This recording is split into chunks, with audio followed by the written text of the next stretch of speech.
What the heck is margarine? Hi, Michael, Vsauce here. And what in the world is this bizarre substance with fat and not fat and what? Okay, but in all seriousness, why can't we believe it's not butter? What's inside the mysterious substance called margarine? What's the point of me finding things out for myself unless I explain it to someone else? Did you know that platypuses sweat milk? Now I always thought that it was like marmalade, you know? Marmalade. It was like jam. I always hated jams, right? And so when I found out that marmalade existed, I'm like, I don't have to hate it because it's not jam. And I thought it was genius. It was genius. It's genius. So, took a bite of this marmalade. And it's good. Now look, it's not actually like marmalade. In fact, the main difference marmalade has with jam is just that there's like more water in it, which also explains why I almost died there, because I just ate the bread plain and I was expecting marmalade. I don't know why I was expecting marmalade. I didn't put marmalade on the bread. I couldn't find any marmalade today. Right, so we're at the computer here. According to Wikipedia, margarine. Also, UK, margarine. US, margarine, I don't know how to the alphabet. Is a spread used for flavoring, baking, cooking. And cooking. I forgot the and. It is most often used as an inexpensive butter substitute. It was named oleomargarine from Latin oleum, olive oil, and Greek margarite, plural, indicating luster, but was later named margarine. Butter is made from the butterfat of milk, whereas modern margarine is made mainly from refined vegetable oil and water. So this leads me to believe it might just be like a vegan or vegetarian substitute to butter, because, not vegetarian, but vegan, because butter is made from milk, and that's dairy, and margarine is made from, like, not that.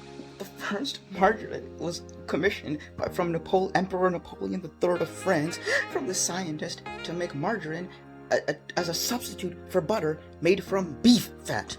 Beef fat for the military! So, margarine originated in 1813 when French chemist Michel-Eugène Chevreul discovered this type of acid that was like the base acid for most animal fats. And they were like, whoa, we could make a religion out of this. I'm joking. They made a butter out of this. It was very intuitively named margaric acid, and was considered by most scientists one of the three acids alongside oleic and stearic acid as one of the three fatty acids. That's how you get dumb and thick. Although 40 years later, the German structural chemist in 1853, Wilhelm Heinrich Heinz, analyzed margaric acid as simply a combination of stearic acid and the previously unknown palmitic acid, which I think has something to do with palm oil. And then French chemist Hippolyte Murier developed the substance, and that's how we have margarine. The patent was eventually, in 1871, sold to a Dutch company, which ended up being, of course, part of Unilever, and the rest is just a conglomerate of histories. Welcome back to my fridge. Fridge. We've been here a while. In here we have anything.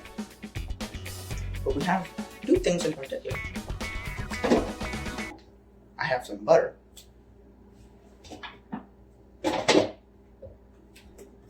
And I have some margarine. Now, according to Wikipedia, which I guess I'm just going back to reading off Wikipedia articles or videos, the principal raw material in the original formulation of margarine was beef fat. In 1871, Henry W. Bradley of Binghamton, New York, received a U.S. patent, 110,626, for a process of creating margarine that combined vegetable oils, primarily cottonseed oil, with animal fats. And I guess that gets us to a more contemporary version of margarine. And by the late 19th century, some 37 companies were manufacturing margarine in opposition to the butter industry, which protested and lobbied for government intervention, eventually leading to the 1886 Margarine Act, imposing punitive fees against margarine manufacturers. Why? What? Apparently margarine was banned in Canada for like 10 years, and they started making a bootleg version in Newfoundland with whale, seal, and fish oil by the Newfoundland Butter Company, and was smuggled to Canada because Newfoundland was its own thing for a while. Smuggled to Canada, where it was widely sold for half the price of butter. Hold on.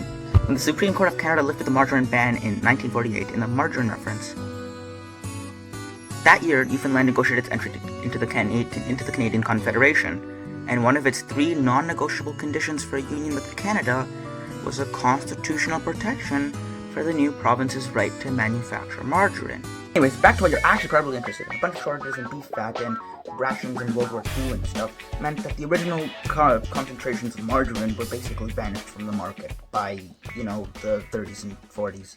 So, that's when they're like, In 1950, the industrial American industry of making margarine had completely switched to the newer one, which was making beef fat, animal fats and vegetable oils, and no longer just beef fat.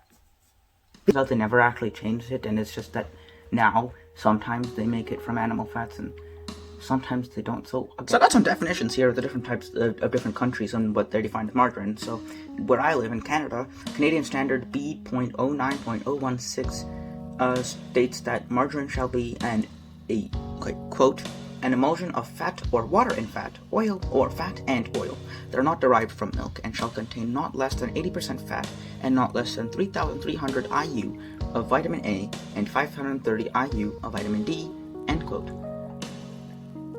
What's the point of margarine? Well, you could say nutritional value. 70% of margarine is fat.